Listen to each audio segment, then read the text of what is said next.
Hi guys! Welcome back to my channel. So for today's video, I'll be doing a clothing haul. So para maiba naman, damit naman tayo guys, wag puro makeup. So if you wanna know kung ano yung napamili ko, please keep on watching. Kung mapapansin nyo guys, lagi tayong makeup tsaka vlogs dito sa channel ko. Sobrang bihira lang ako gumawa ng clothing haul. Parang isa o dalawang beses pa lang ata yun. Kasi I do not think that I am the best fit to give fashion advice to anyone. Yung aso ko yun. Hindi ako like fashion guru or whatsoever. I am always comfort over fashion. So, yan lang masasabi ko. Baka hindi ko alam kung paano i-describe yung mga ipapakita ko sa inyo. But anyway, once I flash the items dito sa screen, makikita nyo rin somewhere here sa screen yung pagtatry ko. Now, hindi yun yung final na magkaka-partner. May nag-spray naman sa gilid ko ng deodorizer. So, anyway guys, let's proceed with the haul. And also, one fact about me, sobrang tamad ko magsukat ng damit. Feeling ko pag magsusukat ako ng damit, sobrang daming kailangan gawin. Na-anxiety talaga ako. So, mas gugustuhin ko pa na kunin yung damit, tapos babalik na lang ako kung hindi kasya sa akin. Kasi mapapadaan din naman siguro ko sa mall na pinagbilihan ko. So, ayun, story of my life. Anyway, yung storya talaga, gusto kong gumawa naman talaga ng clothing haul. Pero ang problema, wala akong gaanong nabili sa Divisoria. Parang hirap na hirap talaga akong pumili. Pero ipakita ko pa rin yung mga nabili ko doon. Unang-una guys ay bralette. Kasi bala ko na talaga magpakahubadera. Hindi, joke lang yun. Pero ito kasi gagamitin ko siya dahil may binili ako na see-through na makikita nyo later. Uso yung see-through ngayon. Pero ayan siya, navy blue. And ang size nito small. Syempre, hello. Sobrang stretchable niya. Tapos hindi naman ako nahirapang suotin. And ang ganda niyang tingnan actually. Kahit wala akong ilagay na padding or what, sakto lang siya. Yung material niya sa loob, stretchable, tapos yung labas, mesh. Malamang hindi ko siya ipapakita sa video kasi suot ko siya underneath clothing and basta ganyan siya. And magkano pabili ko rito? Parang 250 pesos. I also got a pair of pants doon sa Divisoria and ayan siya. Sobrang tattered niya guys. Boyfriend pants to. May binili ako before pero hindi ganito yung wash niya. Mas darker siya ng konti. Tapos ganyan lang siya. Naka-fold na siya sa baba. Actually, sila lang pala yung nag-fold nito. Pero sakto yung pagkaka-fold niya and ganyan siya sa likod. Ang bili ko sa kanya is 550. Ayan. There. Next, I have these fishnet na stockings. Kasi diba uso ngayon sa ilalim ng boyfriend jeans, magsusuot ka ng ganito. Mukhang maliliit yung parang kanyang fishnet or hose. Hindi ko alam kung anong tawag doon. Pero malaki naman siguro siya dahil mas stretch pa naman yan. So, ganyan siya. Tapos ito, 380 yung bili ko. So, ano siya, skirt na ganyan. Hindi siya leather. Mukha lang siya leather. Hindi ko alam kung anong tawag dito sa tela na ganito. Pero ang ganda ng fit niya, guys. Mukha siyang malaki tingnan pag nakahanger. Pero pag suot ko na, saktong-sakto lang to sa akin. May zipper siya dito sa likuran. Pero that's just it. Skirt. And lastly, one of my price purchases, ang ingay siguro nito sa audio, ay puwet balakang. Yes guys, puwet balakang. So may kasama siyang dalawang pad. I-demonstrate natin kung paano natin ilalagay dito sa shorts. Sabi ko nude, pero yung pagka-nude niya, alam niyo yun, maputi pa rin siya. Hindi siya yung parang katulad ng nude na brown na brown. So ito yung shorts, tapos ipapasok mo to dito sa gilid. So isisingit ko ng paganyan dito sa looban. Titingnan natin kung gaano siya ka-effective. Babalitaan ko kay may ganun. Ito yung puwet mo, tapos ito yung balakang mo. O, diba? Pack, ready to wear. So, ayun nga lang yung nabili ko sa Divisoria kasi nga, ang hirap talagang pumili para sa akin. Anyway, ngayon, magpo-proceed naman tayo dun sa binili ko sa Forever 21. Nag-iikot-ikot na kami ni Jelloy. Hindi ko alam kung anong sumapi sa akin at nagustuhan ko magsukat ng mga damit. Unahin na natin tong suot ko. Kulay yellow siya. And hindi siya crop top. Parang ganyan lang siya. Sorry, naka-shorts ako pambahay. Pero ang sabi dito, no regret, work hard, play hard, stay humble, never regret. Pero yung nakalagay dito na no regret and never regret, parang hindi ako ganun kapaniwala dun. Kasi tao lang naman tayo, we all make mistakes na pinagsisisihan natin. And pag nagsisi tayo, syempre natututo din naman tayo. Pero yung tatlo sa gitna, bet ko yun. Itong tank na to guys, may pa-aircon siya. As you can see, ang lalim ng butas niya dito sa may tagiliran. O diba? Ang galing ko mag-describe, pero yan yun. Tapos kailangan magsuot ka ng something pang ilalim. O kung decorative yung bra, decorative bra. Basta yung may mga design na bra, ewan ko. Ito naman guys, ito yung sinuot ko dun sa aking drugstore versus high-end na makeup video. Yung kailan ko lang in-upload. Bale, camo siya. Tapos, hindi ko rin naman ako paano i-describe. Basta isang piraso lang siya. Tapos, pwede mo siyang i-button dito sa loob.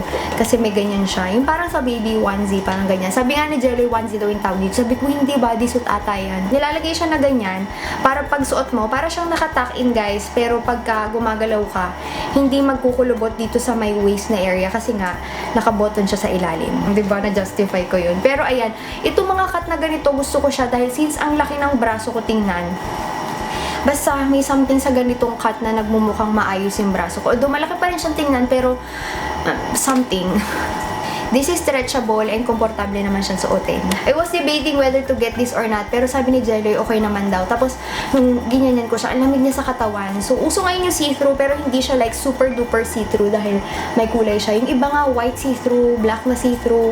Pero ito, camo na see-through. O, di ba puro camo? Pero ayan yan. Tapos, parang meron siyang hem na ganito sa gilid. Yan. Tapos, dito rin sa may neck niya, ganyan. Yung kanyang nandito sa shoulders, di ba dapat maglaland siya dyan? Pero sa akin, medyo mas nakababa pa ng konti.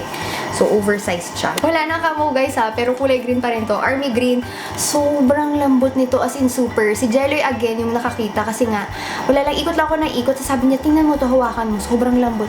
Kasi kailan lang, may binila ko sa Forever 21 na malambot din na sweater. Pero yun, may hoodie. Ito naman, oversized naman siya na sweater. So, yan. Hindi siya flattering tingnan pag nakahanger, pero ang ganda niya pag nasa katawan na. Medyo may konting distress na nangyayari. Parang kinagat ng daga yung gilid. Yung description ko. Basta alam nyo na yun, yung parang may ginunting dito sa gilid na ganyan. Tapos, ayan siya. Sobrang komportable.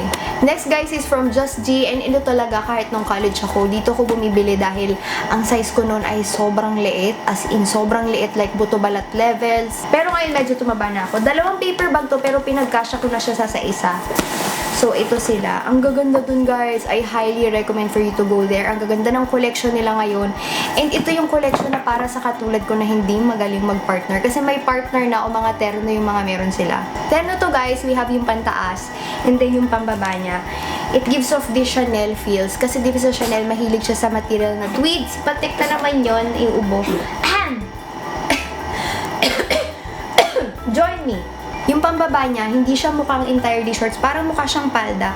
Kasi may ganito siya sa gitna. Ewan ko anong tawag dyan. Pero again, sobrang lambot din ito. Tapos sa akin, yung end nito, nag-overlap siya dito sa area nitong shorts. Parang hanggang dyan siya. Actually, puro terno yung kinuha ko. Tapos parang isang dress lang ata to. Again, terno din siya. Ganyan. Tapos sa likod, simple lang siya para may mga button. Pero ito yung harap niya. Ayan. Tapos nag-overlap siya dito sa may shorts. Same print siya, guys. Ayan. Hindi siya mukha talagang flattering pag tinitingnan mo na ganyan. Tapos yung likod naman niya, parang nagmumukha siyang palda kasi may ganun din siya, may something din siya na ganyan. Tekno! Moving on to another terno. So, ito naman siya. Ito yung pantaas niya. Yung parang may paganitong ganap sa gilid. Yung nakaganyan siya. Makikita nyo naman sa clip. So, hindi siya parang diretso lang katulad nung kanina. Tapos, yung shorts niya, alam niyo, uso yung Dolce & Gabbana na print na lemon. So, ayun siya. Parang ang lalaki niyang tingnan, no, ng mga shorts niya. Na kung gusto mo ng dress, merong dress na puro ganito lang yung print. And kakaiba yung cut niya. Parang, instead na parang yung dress na is round neck or parang v-neck or plunging, parang ganito siya, may paganyan siya na effect. Parang tiara na shape. Hindi ako marunong mag-describe na maayos. Pero ang ganda niya. Tapos nakaballoon yung pagka-dress niya. Again guys, another terno. So this one, meron siyang palm dyan. Palm ba yung tawag dito? Palm leaf. And meron siyang dragonfly na may rhinestones. Ito, alam ko matatanggal din to pag nilabahan. Pero may kasama naman siyang extra dito sa likuran na hindi mo na rin man marirepair dahil may iwawala mo yung rhinestones. Pero ganyan siya. May itsura siya na crop top pero not totally crop top. Maikli lang talaga siya. Tapos yung partner niya is this white and navy blue na print ng shorts. Ang lalaki niyang tingnan, alam nyo. Pero size 1 lang talaga yan, guys. Ang maganda pa sa terno na to, yung mga shorts, pwede mong isuot sa iba. And I think bawat pair parang 1,300, 1,000 mga ganyan. And meron ka ng pareho na pair. Lastly, from Just G is this dress. So meron din siyang pa-palm leaf. Parang naiwan tayo sa summer. And meron siyang pantali dito na pwede mong i-ribbon sa gitna na ganyan. Tapos ito, yung baba niya, skirts ba yung tawag dito? Yung short na parang skirt. Pero ito, kitang-kita yung pagka-short niya kasi nakaganyan lang siya. Parang may flap na ganyan. Butas siya sa gitna. Ang galing ko mag-explain. Sa likod naman wala. Sobrang plain lang niya. Zipper lang yung meron. So, ayan siya. So, sa likod mo ka siyang dress. Sa harapan, halatang naka-short ka. So, that is it for Just G. Alam niyo ba guys, ang dami ko pang gustong bilhin kasi ang ganda talaga ng collection nila. Very me yung collection nila ngayon kasi, yun nga, hindi ako magaling mag-pair. So, ayun, mga terno na sila. Hindi ka na mag-iisip pa. Tapos, pwede mo pang gamitin yung katerno nila sa ibang outfit. Hindi nawawala yung comfort. So, mukha pa rin siyang elegante and comfortable at the same time. Minsan kasi pag sobrang komportable niya, like katulad sa Forever 21 naman kanina. Sobrang casual na hindi siya pwede pag like mga medyo okay na event. Ito namang mga to, sinend sa akin ni Zaful. And actually, nasuot ko na iba. I think mga 3-4 na yung naisuot ko. So, ito ipapakita ko, hindi ko pa siya nasusuot. First off, we have this white corset na ganyan. So, adjustable yung strap niya, guys. And yung kanyang pagka see-through, nagsisimula lang dito. So, para mangyayari hanggang dito. And then, yung nasa baba, yun na yung see-through. For sweaters, ito natuwa ako dito. Although, medyo maluwag sa akin yung nasa may neck na area. So, ganyan siya. Tapos, parang nakatali siya sa neck. Medyo nakaganyan nga lang, nakabagsak siya dahil hindi nga ganun ka-fit. Tapos, dito sa gilid, parang meron kang makikita na zipper. Pwede mo siyang buksan actually, pero mas maganda na hindi mo na lang siya buksan kasi baka mawarak siya pagka biglang nahila na ganyan. So, ayan siya.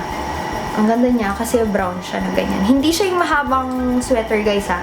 So, hanggang dyan lang siya. Ganyan siya. Tapos, yung kanyang nandito sa may sleeves, medyo lumalaki siya. Parang bell or something. Tapos, lumiit ulit dito. Meron siya mga pinya-pinya all over. Ang bigat nito, guys, kasi siguro sobrang kapal ng pagkanit niya. Another hubadera outfit. Hindi ko na to itatry kasi hindi ko pa alam kung paano ipa-partner. Pero, halter siya na ganyan. Itatali mo na ganyan. Tapos, sa likod, parang itong side na to, igaganyan mo siya. So, ayan, dito na natin siya i-fit sa video. Tapos, may kasama siya na pantali na separate na ganito. So, parang ganyan. Tapos, crop top lang siya. Ang concern ko lang dito, pag nilabahan mo siya, feeling ko mag-fade yung mga sequins. Kasi ganun yung nangyayari sa mga damit ko na may mga sequins. Another sweater from Zaful. So, ayan siya, guys. Nakasulat is, I am who I am. Tapos, mahaba lang siya na ganyan. Dito, may pa-aircon siya sa gilid na ganyan. So, parang may butas siya na something dito. Tapos, ito, manipis lang yung pagka-sweater niya. Unlike yung mga pinakita ko na cable knit talaga sila. Ito, manipis lang. And lastly, sa mga sinend na hindi ko pa na isusuot is a dress. Uso ngayon tong dress na to. Ang dami ko nakikita na may ganito. So, ayan siya. Para may pa-cortina effect. Pero matinong cortina naman. So, ayan siya, guys. Tapos, adjustable yung strap niya. And this one is like yung midi one na sa gitna ng tuhod tsaka ng paa. Basta yung mid-calf. That is it for my whole video. Alam niyo yun, kung napasin niyo, struggle is real kasi nga hindi ko alam kung paano i-describe. But since nakita niyo, mas magaling naman kayo mag-describe sa akin ng mga ganyan. I hope you enjoyed this video. Hindi ko alam kung paano ko sila malilist sa description box. Basta siguro sunod-sunod na lang tapos itatry ko rin makuha yung link kung meron. Ayun, sinipag akong maghanap ng mga damit na mabibili. And if you like this video, kindly give it a thumbs up, comment, and subscribe. Maraming salamat! Bye!